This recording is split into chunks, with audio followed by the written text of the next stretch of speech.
The Generals of the Yang Family, Chapter 45.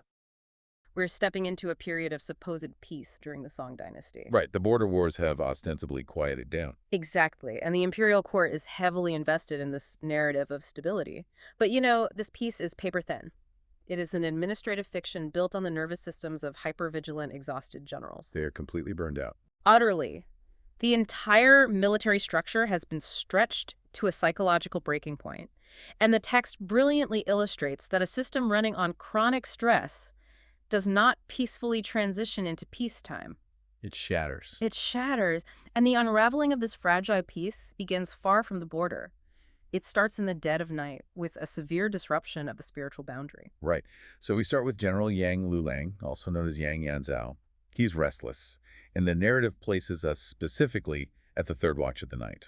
That specific timing is so crucial. Yeah, so Liulang's physically asleep, but his consciousness is invaded by his two most fiercely loyal subordinates, Meng Liang and Jiao. And they do not appear in their standard military regalia, do they? No, they don't. They appear completely saturated in blood, just covered in it. Wow. And they deliver this stark message. They say, we received your great grace, we couldn't repay it, and today we have specially come to say goodbye. That is just chilling. It really is. Yeah. Liulang reaches out to grab Meng Liang, demanding an explanation, and the physical motion wakes him up. He's just left with this profound sense of dread. And the text immediately validates that dread the next morning. Exactly. He receives a localized intelligence report that Jiao Zhan had secretly followed Meng Liang on a covert, highly dangerous mission to Yuzhou. Okay, let's talk about the timing of that visitation, because the third watch, the Z hour, is the critical mechanism here. Right. What does that signify? Well, the Z hour falls roughly between 11 p.m. and 1 a.m., though in some regional variations, it stretches into the deepest point of the night, around 3 a.m. So the absolute dead of night. Exactly. And in Chinese esoteric traditions, the Z hour represents the absolute peak of yin energy and the incipient birth of yang. It's literally the hinge of the cosmic cycle. Oh, wow. Yeah, the veil separating the corporeal world from the spiritual realm is at its absolute most permeable right then. So this is not a subconscious manifestation of Liulang's daytime anxieties. It's real. In the metaphysical framework of the text, yes. This is a literal, desperate transmission from the recently violently deceased. And the blood-soaked imagery. It serves a highly specific functional purpose. It visually, forcefully contradicts the emperor's decrees of a clear and peaceful world. The court's documents decree peace, but the blood of the soldiers dictates the actual state of the empire. Okay, let's unpack this, because Liulang receives the intelligence about Jiao Zhan trailing Meng Liang, and his mind immediately constructs the causal chain of events. He knows exactly what happened. He does. He knows the operational parameters Meng Liang set before leaving. Meng Liang swore this violent oath, like, if I encounter any barbarian trying to track me or capture me, I will kill them with my own hands. And Liulang understands the psychology of his men better than anyone. Exactly. He knows Meng Liang operates in a state of perpetual lethal paranoia. He's been honed by decades of survival behind enemy lines. Right. And he also knows Jiao Zhan was trailing him in complete darkness. So the deduction Liulang reaches is just sickening. It's the worst-case scenario. He realizes that Meng Liang, unaware of his brother-in-arms' presence, must have registered footsteps in the dark. His hypervigilance bypassed conscious thought, his survival instinct triggered, and he eliminated the perceived threat. He killed his best friend. He killed his best friend. It's just devastating. And Liulang doesn't require a formal military tribunal or an investigation to arrive at this conclusion because the trauma is systemic. He recognizes the shape of the pathology because he shares it. He has the exact same mindset. Yes. The very attributes that made Meng Liang an exceptional operative for the state. Yeah. His absolute ruthlessness, his hair-trigger threat response, his inability to turn off his martial instincts. Right. Those are the exact mechanisms of this tragedy. The text is demonstrating the fatal consequence of weaponizing human psychology. You can't just turn that off. Exactly. You cannot forge a human being into a perfectly paranoid instrument of state violence and then expect them to seamlessly navigate a dark road without casualties. I mean, we often look at ancient texts and assume there's a chasm between their experiences and ours, but this is a brutally modern scenario. Absolutely. We see this mechanism constantly in contemporary covert operations or high-tension combat zones. It's the tragic reality of friendly fire. Yeah, that's exactly what it is. You have two deeply bonded agents operating under extreme adrenaline and sleep deprivation. One goes off book to provide overwatch for the other. A shadow moves, a noise is misidentified, and a lethal decision is made in a fraction of a second. It's a mundane, gritty communication failure in the dirt. Yes. Yeah. And the narrative placement is striking. The author grounds the catalyst for this entire supernatural collapse in a painfully human psychological error. That grounding is essential for the text's broader critique. If the collapse of the Yang family generals began with an overwhelming supernatural force or a massive enemy army, the blame could be externalized. Then you just blame the Liao dynasty. Exactly. But by starting the collapse with an entirely internal psychological failure, a manifestation of the state's killing aura turning inward, the text indicts the system itself. Wow. Liulang voices his deduction aloud, stating that Jiao is finished. But he is trapped in the agony of an unconfirmed theory until the physical evidence actually manifests. And the mechanism of that manifestation is honestly a masterclass in bureaucratic irony. It really is. The narrative shifts from the internal horror of Liulang's realization to an external, almost bureaucratic transaction at the gates of his mansion. Right. A night patrolman arrives. Yeah, a night patrolman from Yuzhou shows up in the dead of night, and this patrolman is entirely detached from the grand military narrative. He is literally a local municipal worker walking a beat. He has no idea what he's involved in. None. He informs Liulang that a robust, unidentified warrior approached him a few nights prior, forced a wooden box into his hands with urgent instructions to deliver it to the general's mansion, and then vanished. The anonymity there is the absolute tell. Because everyone knows who it is. Right. The reader and Liulang immediately identify the warrior as Meng Liang, and the psychological payload of that interaction is just immense. Because Meng Liang just mistakenly slaughtered his closest companion. Exactly. The psychological architecture of his reality has collapsed entirely.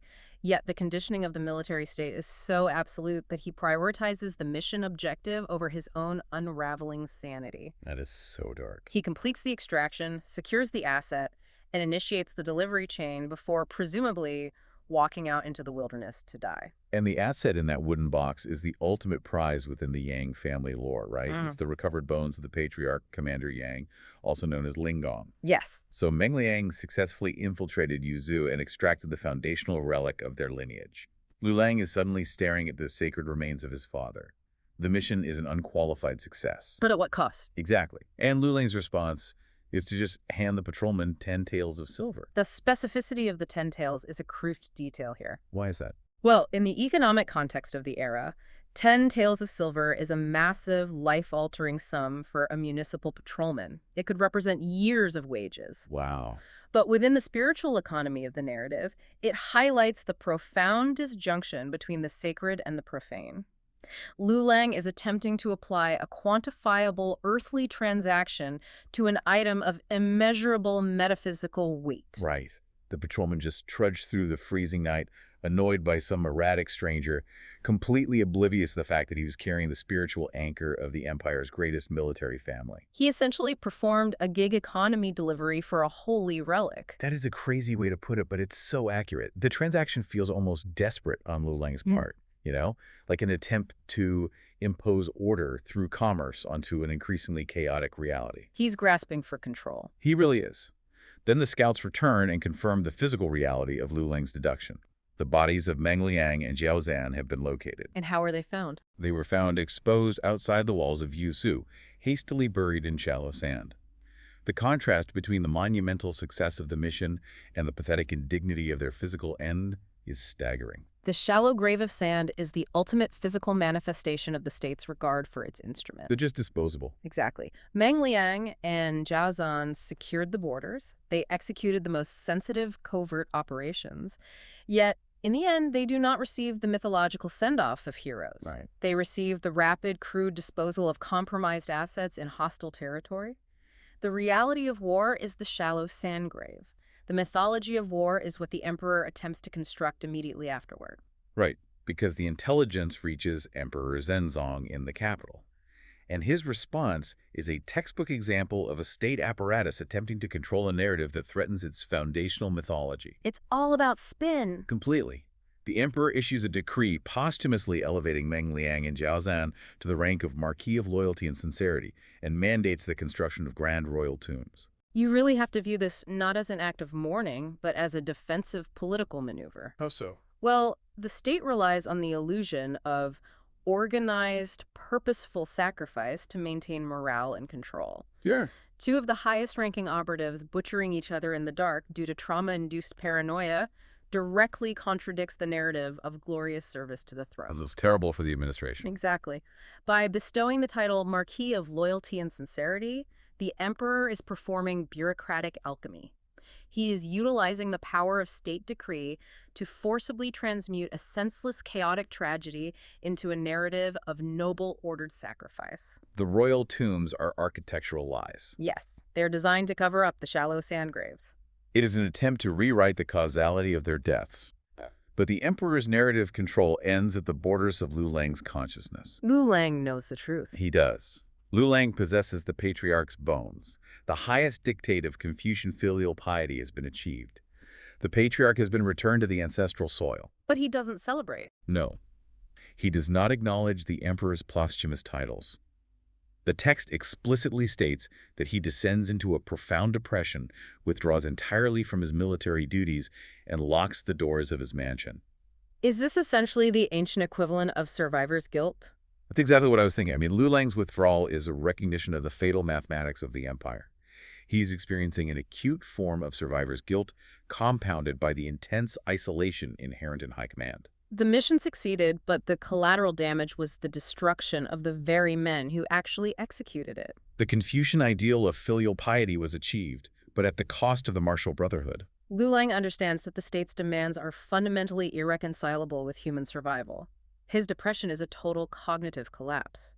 The ideological framework that justified his life's work has disintegrated. And Liulang locking himself in his mansion creates a huge vacuum. A structural vacuum, Yeah. Because he is the primary load-bearing pillar of the military apparatus. And you, the listener, have to think about this in terms of architecture. When a structure that massive suddenly withdraws its support, the stress immediately transfers to the other load-bearing pillars of the system. The whole building groans. Exactly. This localized physical trauma on the border instantly mutates into a systemic metaphysical crisis in the capital. The rot seeps under the doors of the royal court. And it manifests directly in the body of the Eighth Prince. Right. So who exactly is the Eighth Prince in this context? The Eighth Prince, historically referred to as Bawang, functions as the political counterpart to Liulang. Okay. He is the administrative and moral anchor of the imperial court. And the text notes that upon returning from Yuzu, which is notably the very site of the initial trauma, the prince suddenly succumbs to a severe key disease. A key disease. I feel like in this specific textual environment, that requires some deep examination. Absolutely. Because the minister Kuzun, who kind of operates as the voice of naive bureaucratic optimism here, attempts to dismiss it as a minor ailment. He urges the prince to recover so he can manage the court in this new era of clear and peaceful seas. He's just trying to keep the machine running. Yeah, but the prince completely rejects this assessment. He states, "My great number is up. My fate cannot be escaped." He recognizes the illness is terminal. What's fascinating here is the definition of a key disease. In the context of traditional Chinese medicine and Song dynasty cosmology, qi is not merely biological energy. What is it then? It is the vital animating force that connects the human microcosm to the cosmic macrocosm. So a key disease of this magnitude in a state pillar is a psychosomatic manifestation of systemic collapse. The system is literally making him sick. Yes, the prince's vital energy is dissipating under the invisible, crushing weight of the empire's shifting reality. Kuzun's attempt to dismiss it just reveals the bureaucracy's desperate need to maintain the illusion of control. They can't handle the truth. Right. When the political pillar declares that his great number, his astrologically allotted lifespan, is exhausted, it triggers an existential panic within the administration. So they do what any panicked administration would do. They escalate. They resort to the highest level of mystical intervention. Exactly. Kuzun and Chayu bypass standard medical protocol entirely. They petition Emperor Zenzong for authorization to execute a praying to the Big Dipper ritual within the Forbidden Palace. This isn't a simple prayer. No, this is the deployment of a highly complex, state-sponsored metaphysical technology. The mechanism of the Big Dipper ritual, or Qi Beidou, is rooted deeply in Taoist esoteric practice. Okay. In this cosmological framework, the stars of the Northern Dipper do not merely observe human events, they actively control the ledger of life and death. Wait, really? They literally hold the ledger? They dictate the exact duration of a person's lifespan. By authorizing this ritual within the innermost sanctum of earthly power, the emperor is essentially opening direct diplomatic negotiations with the cosmos. That is wild. The state is attempting to lobby the celestial bureaucracy to alter the ledger, requesting an extension on the prince's life to prevent an administrative collapse on Earth. So it's a cosmic plea bargain. Taoist Master Qinghua is brought in to construct the altar and execute the ritual. And this requires 2 full days of uninterrupted concentration. A massive metaphysical effort. Massive. And the focal point of all this is a single heavenly lamp placed on the altar. Master Qinghua establishes the parameter. He says, as long as the heavenly lamp on the altar stays lit and doesn't go out, the prince will be safe. They've tethered his life to a candle. Right. They take the internal, invisible failing of the prince's biological systems and tether it to a highly visible, incredibly fragile external mechanism. It is the ultimate externalization of systemic anxiety. Absolutely. The court has localized the fate of the empire into a flickering flame. The psychological pressure in that room must have been immense. Imagine someone just sneezing. Right. Every shift in the air currents, every breath drawn by a minister, becomes a potential threat to national security. The lamp functions as a primitive, mystical telemetry system. A visible metric for an invisible cosmic negotiation. I kind of equate it to a mystical heart monitor in an ICU. That's a perfect analogy. Everyone in the court is just staring at this flickering flame, equating it directly to the life of the prince. But it's a monitor where observing it actually influences the outcome. The entire apparatus of the state is holding its breath, projecting its collective will onto this flame. And it seems to work. It does. The startling outcome is that the mechanism appears to function flawlessly. The 2 days elapse, the heavenly lamp remains illuminated, and the 8th prince experiences a miraculous complete recovery. The Qi disease just vanishes. Vanishes. The court erupts in a frenzy of relief and celebration. Emperor Zhenzong is ecstatic. But we have to ask and push back on this a bit. Did the magic actually work? Or was it just a placebo effect for a stressed-out court? Well, the text operates on a level where dual realities coexist. Okay, what do you mean by that? On a purely psychological and physiological level, the absolute mobilization of the state apparatus, the hyper-focused attention of the emperor and the ministers, likely provided a profound placebo effect. Right, it stabilized the prince's stress-induced collapse. Exactly. However, within the metaphysical reality established by the romance of the Yang family, Master Qinghua's intervention was literal and successful. He actually hacked the cosmic ledger. He successfully petitioned the Big Dipper and secured a timeline extension. But this narrative is fundamentally about the consequences of systemic imbalance. There's always a cost. Always. You cannot arbitrarily alter a cosmic ledger without incurring a massive metaphysical debt. The universe possesses an inherent elasticity. If you pull a fate out of its designated alignment, the snapback will be violent and unpredictable. And that violent course correction materializes almost immediately. The transition from bureaucratic triumph to mythological terror is whiplash-inducing. It happens so fast. Emperor Zhenzong hosts this massive banquet to celebrate the prince's recovery, explicitly stating, "Your recovery is the great fortune of the state." The bureaucracy is just reveling in their perceived victory over death. They think they won. They really do. And at dusk, the banquet concludes. The ministers are formally escorting the 8th prince out of the palace precinct, approaching the east gate. And in an instant, the rigid, highly controlled architecture of the imperial center is shattered by an impossibility. The anomaly manifests with zero precedent or warning. Right. A wild, white-fronted tiger suddenly materializes, charging through the eastern sector of the city. It's inciting absolute panic among the populace and heading on a direct vector toward the east gate, specifically targeting the 8th prince. Here's where it gets really interesting, because the spatial logic of this event demands scrutiny. It doesn't make any sense physically. No. This is the heavily fortified, densely populated capital of the Song dynasty. The imperial palace is a fortress within a fortress. The biological probability of an apex predator spawning deep within the urban center, bypassing multiple layers of heavily armed security, and arriving precisely at the east gate at the exact moment the prince is exiting. It's zero. It's impossible. It's like seeing a cryptid or a glitch in the Matrix right on the White House lawn. It's not an animal control issue. It is a severe glitch in the fabric of reality. For you listening, just imagine the sheer panic of an elite state banquet instantly turning into a monster hunt. Right. The geography and the specific symbolism of the entity are the keys to decoding this event. Let's break that down. In Chinese cosmology and military symbolism, the tiger, specifically the white tiger, is the avatar of the West. It's associated with the season of autumn, the element of metal, and the energy of martial violence and death. The killing aura. Exactly, the killing aura. The East Gate, conversely, is associated with spring, wood, and the generation of life. Oh, wow. So a manifestation of pure martial violence, the white tiger, assaulting the gate of life at the political center of the empire, is a catastrophic elemental clash. It's a symbolic collision. Yes. It signifies that the repressed, unacknowledged trauma of the military campaigns has broken containment and invaded the sanctum of the civilian government. And the prince's reaction is instinctual and lethal. He doesn't freeze or attempt to rationalize the impossibility of the threat.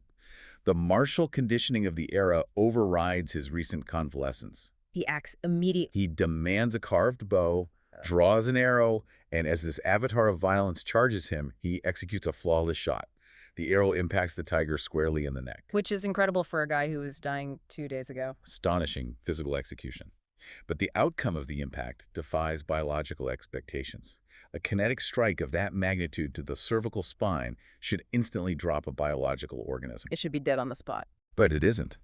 Instead, the tiger, with the arrow embedded in its neck, immediately breaks its charge, turns, and flees. The palace guards pursue it aggressively toward the Jinsui River, and upon reaching the water, the entity completely vanishes. No trace at all. No corpse, no blood trail, no physical displacement of the environment. The sheer absence of evidence confirms the terrifying reality. The prince did not shoot an animal. He shot a spiritual projection. Yes, and the adrenaline crash following that realization must have been devastating. The prince returns to his residence, deeply shaken. And the text notes that almost instantaneously, the terminal key disease surges back into his system with catastrophic force. It comes right back. He collapses, permanently bedridden. The magical extension granted by the Big Dipper ritual has been instantly revoked. The revocation of the extension is tied directly to his action at the East Gate. Because he shot the tiger. Right. The prince realizes, perhaps intuitively, that his attempt at self-defense was a catastrophic error. He interacted with a cosmic anomaly using lethal force, and in doing so, he engaged the very metaphysical mechanism that the Big Dipper ritual was attempting to suppress. So he doomed himself. He didn't neutralize a threat, he pulled the trigger on a cosmic trap, and the narrative then executes a brilliant structural maneuver. It really does. It abandons the chaos of the capital and violently shifts the perspective back to the isolated mansion of General Yang Liulang. And the synchronization of these two narrative threads is where the true horror of the text reveals itself. We left Liulang locked in his mansion, slowly disintegrating under the weight of his depression and survivor's guilt. He was in a dark place. Very dark. And simultaneously with the events at the East Gate, Liulang suffers a catastrophic mortal health crisis. The suddenness and severity prompt him to summon his mother, the formidable Shi Taijun, also known as Leng Po, along with the remnants of the family. And she tries to help him. Shi Taijun attempts to deploy the standard comforts, suggesting medical intervention, but Liulang cuts her off. He understands the mechanics of his impending death, and he dictates a confession that fundamentally rewrites everything we just analyzed. This revelation is the structural linchpin of the entire narrative arc. It changes everything. It recontextualizes every preceding event, transforming a series of tragic anomalies into a single, cohesive, supernatural mechanism. Okay, here it is. Liulang tells his mother, "Yesterday, during the day, I fell asleep, and my spirit wandered. My spirit drifted to the east gate of the palace. Just as I arrived, I saw the 8th prince and the ministers leaving court. Right. And suddenly the prince got angry. He drew a bow, he fired an arrow, and it hit me squarely in the neck. I woke up in agonizing bone pain, and I knew my fate was sealed." The implications of that statement are staggering. My mind is utterly blown by this twist. Liulang's spirit was the white tiger. Yes. The text utilizes the concept of astral projection, the Hun soul separating from the physical body during periods of extreme psychological distress or ki depletion, to orchestrate the ultimate iteration of systemic friendly fire. The conceptual architecture here is deeply unsettling. I mean, think about it like a tangled quantum entanglement. That's a great way to view it. You have two particles, the prince and the general, linked across distance. They're the two foundational pillars of the empire. The eighth prince is the political core. Liulang is the martial shield. They are completely interconnected. So intertwined that an action taken by one to preserve himself instantaneously and fatally annihilates the other. The prince, reacting to a perceived monstrous threat to the political center, unknowingly executes the spirit of his most vital protector. If we connect this to the bigger picture, the macrocosm reflects the microcosm. How so? The tragedy in the capital is a massive structural repetition of the tragedy in the dirt outside Yuzhou. Oh, wow. You're right. Meng Liang executed his brother-in-arms in the dark because his trauma-induced paranoia overrode his target identification. The eighth prince executed his general in the twilight because his fear of the anomaly overrode his understanding of the cosmic balance. It's the exact same pattern. Yes, the state's inherent violence loops back upon itself. The pattern of friendly fire escalates from the tactical level to the existential level, striking the very foundations of the imperial structure. This forces a really profound psychological inquiry into Liulang's state of mind. We have to analyze the mechanism of the astral projection itself. We do. Did Liulang's paralyzing depression actively generate the beast? I mean, he was trapped in an administrative protocol, locked in a mansion, forced to silently mourn the destruction of his men while the state handed out empty titles. He was suppressing so much. Exactly. Did his subconscious, his suppressed rage and feral grief, literally manifest as an apex predator pacing outside the walls of the palace? Was the tiger a desperate spiritual cry for acknowledgement? Or was it an unconscious accusation aimed directly at the political center that demanded their sacrifice? The text strongly supports that psychological reading. The physical body of Liulang was adhering to Confucian expectations of mourning.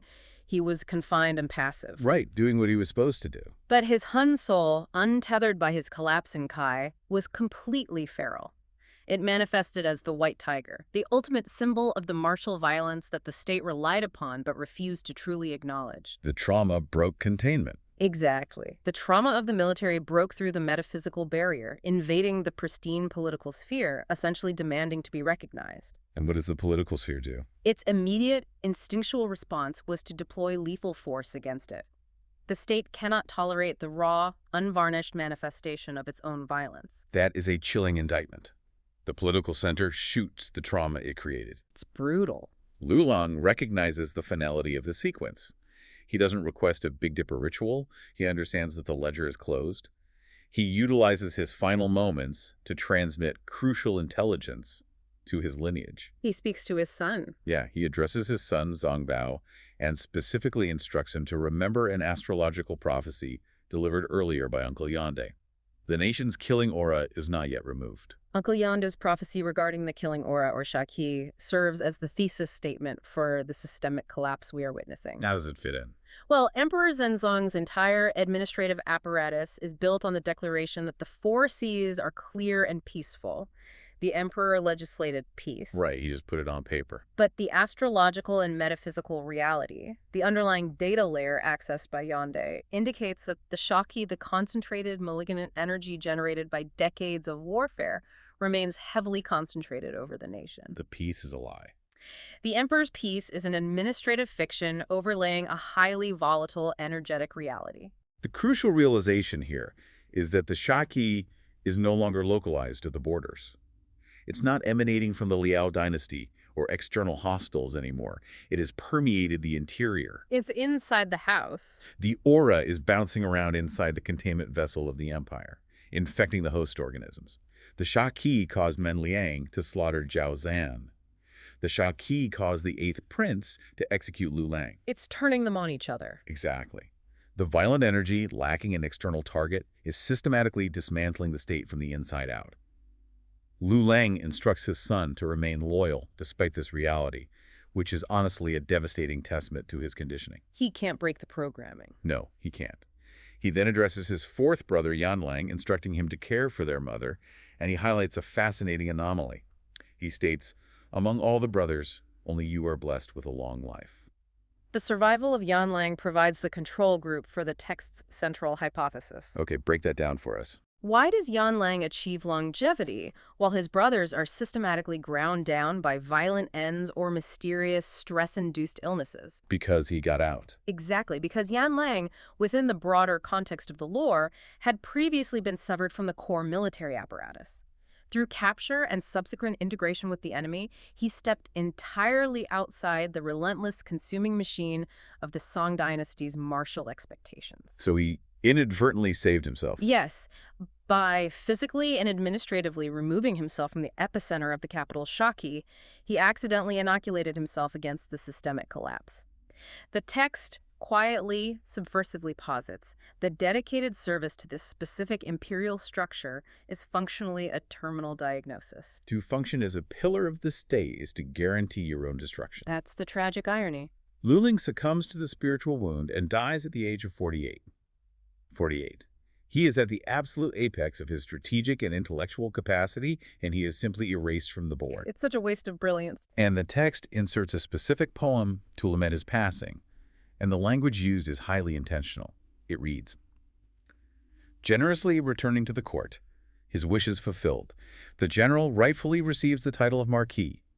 But today on his grave is only ruthless dirt, and the wild grass grows thick through the passing autumns." The poetic structure relies on a brutal juxtaposition. Right. The initial couplet regurgitates the official state propaganda. The general executed his duty, achieved his objectives, and received his bureaucratic compensation in the form of a title. It is the narrative the emperor desperately wants to project. And the second half. The final couplet violently deconstructs that narrative, presenting the cold biological reality. The dirt is described as ruthless because the physical mechanics of decomposition are entirely immune to imperial decrees. The dirt doesn't care. The dirt does not recognize a marquis. The wild grass does not respect the hierarchy of the court. The text mocks the futility of utilizing administrative titles to mask the profound human cost of the empire's survival. The dirt consumes the hero and the foot soldier with the exact same efficiency. Exactly. The termination of Liulang's life is not merely a localized tragedy. It is the critical structural failure that initiates the final cascade. The narrative moves into the concluding phase, the domino fall of the empire's load-bearing structures. The whole thing comes down.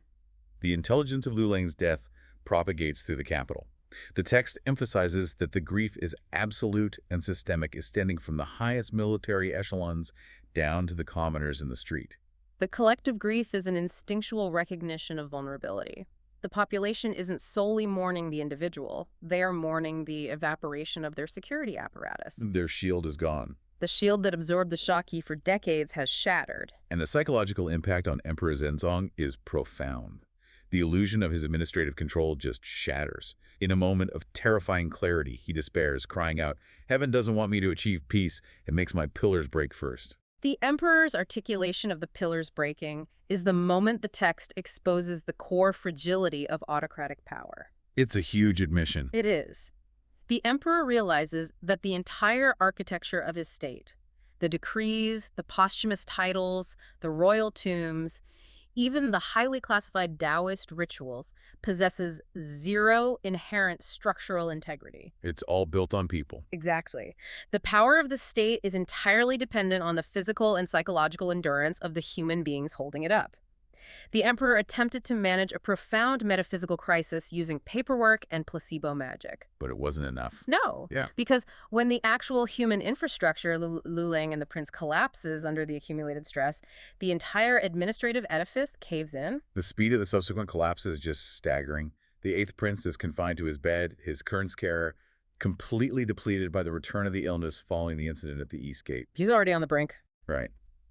Then the intelligence regarding General Yang Liulang's death is delivered to him. The text states that the prince is so overwhelmed by grief and indignation that his biological systems experience a final massive failure and he dies. But the psychological state of the 8th prince in those final moments demands speculation. The text attributes his death to grief upon receiving the news. But the informational network of the capital is highly porous. Rumors spread fast. Exactly. Did someone leak the details of Liulang's final confession? Did the prince receive the intelligence that Liulang's spirit was the tiger at the east gate? That's a terrifying thought. We have to consider the possibility that the eighth prince died because his mind finally connected the data points. He realized that the arrow he fired in perceived self-defense actually executed the very man he was mourning. That would break anyone. The crushing weight of that guilt, the realization that he was the architect of his own destruction, combined with the catastrophic failure of the Big Dipper ritual, it caused a total systemic shutdown. Within the highly tuned psychological landscape, the author has established that interpretation is entirely valid. The burden of executing the ultimate act of supernatural friendly fire was the catastrophic load that broke the final pillar. So the board is wiped clean. The eighth prince is deceased. General Liulang is deceased. Meng, Liang, and Jiao are buried in shallow sand. The foundational infrastructure of the Song dynasty has been vaporized by its own internal pressures. Everything is gone. What is the response of the supreme executive? Emperor Zhenzong suspends the court for 2 days. He halts the entire machinery of the government. And then the bureaucracy, specifically ministers Kuzun and Chai Yu, the very architects of the failed lamp ritual, engage in the only operational protocol they have left. What do? They formulate and issue new decrees. The eighth prince is posthumously elevated to the status of Prince Wei, bearing the honorable name Yi. General Liulang is posthumously designated as the Duke of Qingguo, with maximum state honors.